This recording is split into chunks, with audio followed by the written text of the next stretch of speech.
AITA for kicking my mom out of my house because of how she reacted to her partner not liking my wife's chili.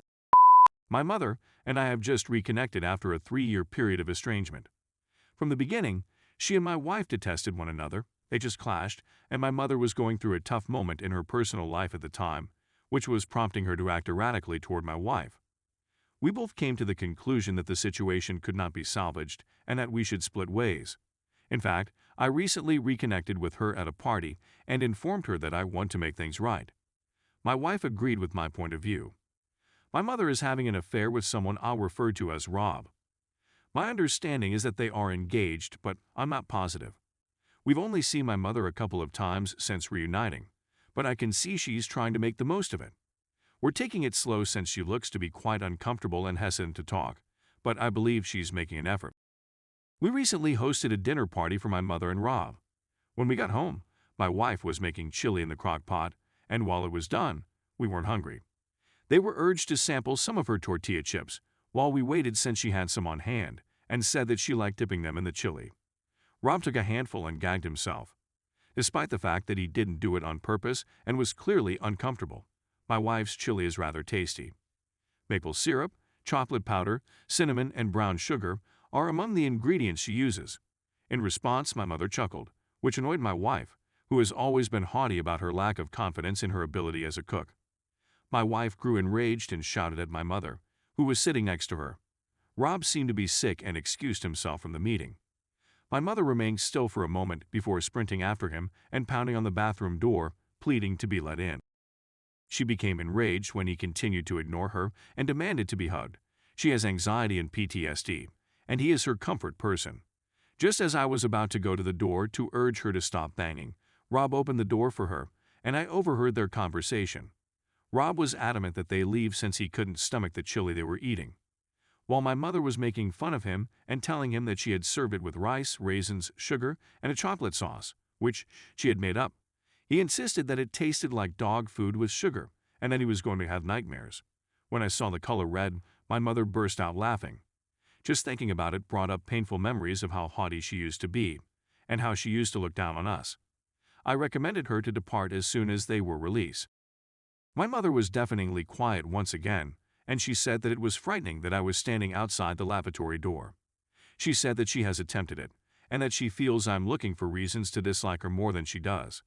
I told her to go because I couldn't bear the thought of speaking to her. Even though she was free to go, Rob cautioned me that I couldn't just take apart the relationship and then send her out expecting her to be motivated to continue working on it. Story 2. AITA for deactivating my niece's social media when she refused to do an internet safety course. I have custody of my sister's 13-year-old daughter. She was old enough for social media a few months ago, and I gave her permission to establish accounts on her birthday. I stipulated that she keep her accounts secret and only accept follow/friend requests from individuals she knows. I trusted her because she showed me her accounts, which were set to private.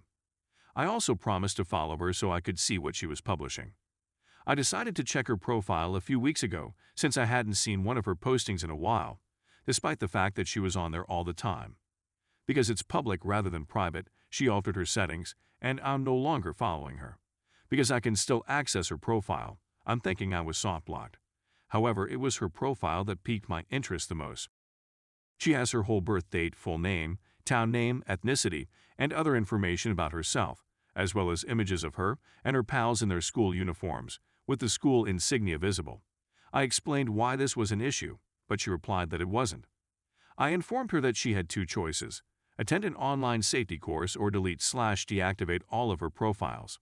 She went with the first choice. I paid for a brief course, an estimated 4 hours to complete. It took a few days, but she finally informed me she'd done the course and passed with flying colors, even handing me the certificate. I visited her profile after a day, and everything was exactly the same, except I was banned and had to go incognito to examine it. I also went to the course website, and it said that you, as in the user, spent 17 minutes on the course. That was the last straw, so I urged her to delete/deactivate everything, and I installed software on the PC to disable social media. I can't do much about the applications on her phone, but it's a start. She's informed my mother about what I've done, and she's furious. Says I had no right to remove her social media, and that I should restore it, apologize for being anxious and controlling, and allow her make her own decisions regarding her personal safety. I've said that she's 13 and has no understanding of internet safety. She may return to social media once she knows how any component of online safety works. My mother believes that this is ridiculous and that I have shifted the goalpost since she finished the course as I requested, but there is no way she could have completed a 4-hour course in less than 20 minutes. Mom says she's 13, not a little child, and I have to believe she understands what she's doing. I told her she had to earn that trust first, and she accused me of shifting the goalposts, claiming that her completion of the course should have earned that trust. AITA for denying her access to social media edit. To clarify, this is more about my dispute with my mother and her charges that I'm controlling. I don't think anybody would label a 13-year-old in a hole. In addition, to explain a few points, I'm a lady. My elder sister is the mother of my niece. Because my sister and niece's father are both uninvolved in her upbringing, I have sole custody and have officially adopted her. My mother, who is also my niece's grandma, is the mother I described before. Update. The shortened version is I gave my 13-year-old niece, whom I adopted, access to social media. She violated my terms for possessing it, so I required her to complete an online safety course, which she lied about attending. When I realized she was faking it, I made her remove all of her social media accounts. She informed my mother, who labeled me a controlling and overbearing jerk, and said my niece knew exactly what she was doing. It's been a couple of days. I went through every comment on my initial article and took note of everything you said, especially the bit about my niece being unlikely to trust me after this. I sat my niece down for the last time. I spoke with her again about all the information she wanted to include, attempting to explain why it was a poor idea to post her complete name, date of birth, location, and anything else online. She was still unconvinced that it might be hazardous, so I asked her precisely what information she intended to provide. She informed me. I looked it up online. The whole first page of results was dedicated to her, or to my sister, her mother, or to me. It displayed her school webpage since she was listed in the newsletter. Her entire name also brought up her personal phone number, as well as a webpage with information on the adoption. Despite my extremely diligent social media presence, I then showed her what was associated with my name. The findings included a background check website that revealed all of my previous identities, phone number, location, where we now reside, and other information behind a paywall. She now thoroughly grasps what I was attempting to convey to her. We came up with a fresh plan.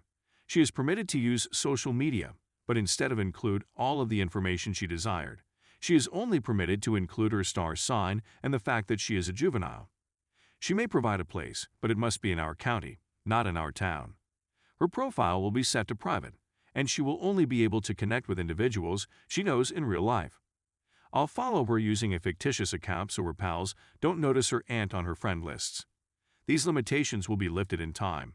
If she messes it up, it's all deleted again, and we won't even bring up the subject of social media until she's 15. My mother, on the other hand, I'd phoned and urged her to back off. I said that I have custody of my niece, thus I make the choices, and mother has no right to make them more difficult for me.